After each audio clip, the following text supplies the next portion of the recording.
A lição 3 do livro, cuide do seu negócio. Os ricos se concentram na coluna de ativos, enquanto todos os outros focam nas suas demonstrações financeiras. É isso, Lissé. Talvez essa seja a lição mais importante em termos práticos do livro.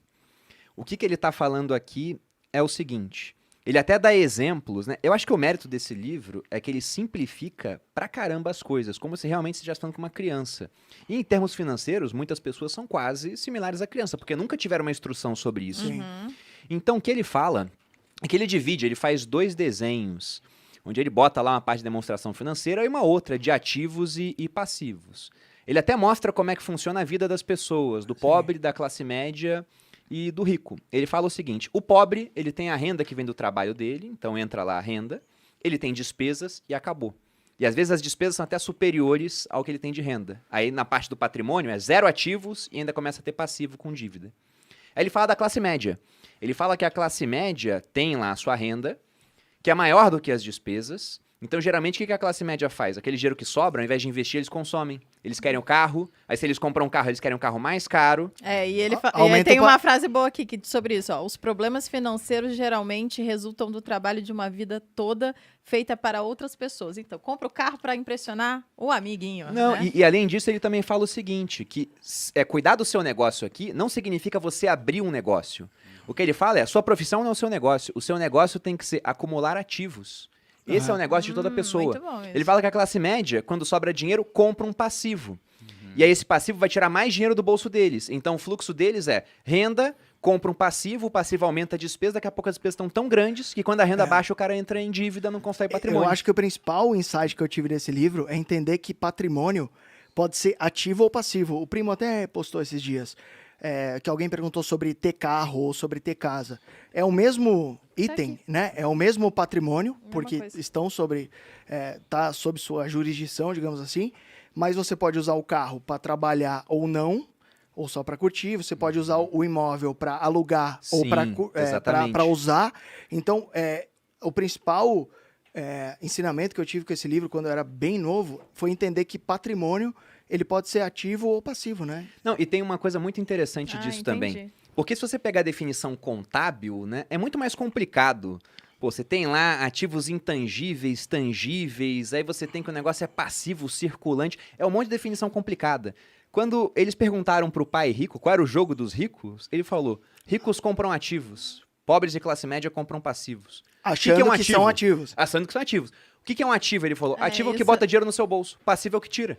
Ele falou, é isso. E as crianças falaram pra ele, falou, caramba, é só isso? Por que as pessoas não fazem isso? Ele falou, porque elas confundem as coisas. E o rico é o quê? Ele nem bota mais fluxo de trabalho, ele bota só, tem um monte de ativo, até tem passivo, mas tem um monte de ativos, os ativos geram renda e com essa renda você paga as despesas. Ele fala que é isso. Mas tem uma sacada, talvez até mais complexa, que é o seguinte, às vezes a diferença entre um passivo e um ativo é só o seu conhecimento.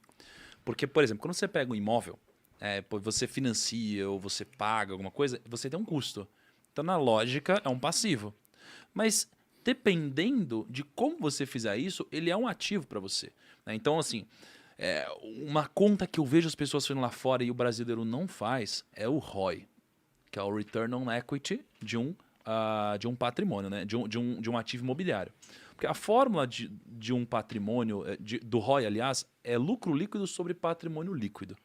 Patrimônio líquido é ativo menos passivo.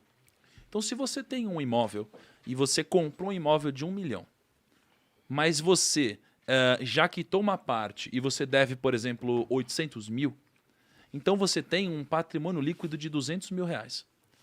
Então você vai pegar o seu lucro líquido aqui em cima, que é o quanto você recebe de aluguel, menos o que você paga de financiamento. Esse valor, muitas vezes, vai te dar um ROI que você não encontra em nenhum outro investimento. Sim. Até o momento em que o seu patrimônio líquido começa a ficar muito grande, o seu ROI diminui, e aí o que você tem que fazer para manter um ROI alto? Abrir um outro financiamento imobiliário.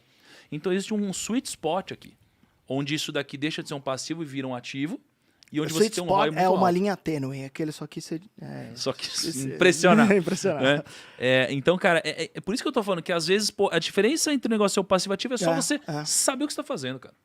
Não, É só dá- você dá- comprar dá um pra carro dar e virar Uber. Exatamente, esse seria o exemplo Não, mas que que eu aí ia você dar. tá empregando o seu trabalho, é diferente. Aham, seu tempo, né? Exato. Ele fala, exatamente, ele fala que o que são ativos na opinião dele. Ele faz uma listinha ali do que são ativos.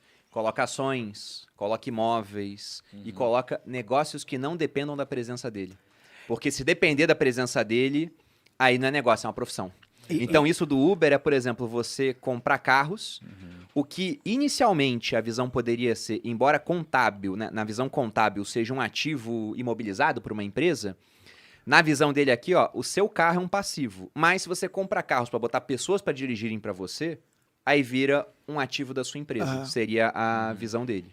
Ele fala, essa parte de ativos, eu acho interessante ele falar que ativos trabalham 24 horas por dia. Então, a gente que investe fora, a gente que diversifica nossos investimentos, enquanto eu tô, sei lá, trabalhando aqui, suponhamos, aqui eu tô só tomando uísque falando groselha, mas suponhamos que eu estivesse trabalhando. Quantas horas eu consigo trabalhar por dia? Sei lá, de 12 a 15, vai.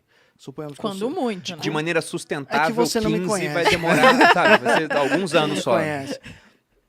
Mas quando você troca a sua grana por pessoas que estão trabalhando por você, você consegue de fato fazer sua grana trabalhar 24 horas por dia. Porque o primo, por exemplo, investe em BDRs. Eu investo em BDR pra cacete, já cheguei meio a meio em Caraca. BDR. Então, tem gente que prefere investir lá fora, tipo o Perini, compra estoques. Então, perceba que enquanto você está dormindo, as pessoas estão trabalhando para você. Isso é maravilhoso, né? É verdade. É verdade. Eu acho que talvez se eu fosse atualizar o conceito do livro, seria. Nossa, tá usado ele, né? Tô usado, né? Seria você buscar ativos convexos. Eu só adicionaria Sim. isso. É a única coisa que eu adicionaria. Porque, assim, eu acho que o jogo, o segredo. Explica pra gente eu o ia que seria perguntar. a convexidade, Thiago, por favor. É porque o segredo do dinheiro, pra mim, é só um. É você dominar o tempo. Né? E quando você entende que o tempo ele é a chave, quando você entende que o tempo ele é uma medida, uma métrica talvez até melhor do que o dinheiro, né? Uma vez que, por mais que a gente tenha mudado ao longo da nossa história várias métricas, né, de se mensurar a riqueza, já foi soja, já foi sal, já foi sei lá o quê, o tempo sempre foi uma métrica que até hoje continua e ele é tão escasso como nunca, né? Mas a gente tem um limite, a gente tem 24 horas por dia, então isso é um grande problema. Por isso que eu não acho que a gente tem que buscar só ativos, temos que buscar ativos que eles possam romper a barreira do tempo. Ou seja, que eles possam trabalhar mais do que 24 horas por dia pra gente. Aham. E a gente só encontra isso em ativos convexos, né? Então, por exemplo, se eu vou num primeiro encontro, Danado. cara, Me chama. o que pode acontecer? Te Não chama. sei. Me chama. Imagina, a gente vai num primeiro encontro, pode acontecer muita coisa. Sim. Pode não acontecer nada, ou você pode conhecer a mulher da sua vida. Sim. Né? Então, assim, isso é um momento convexo na sua vida.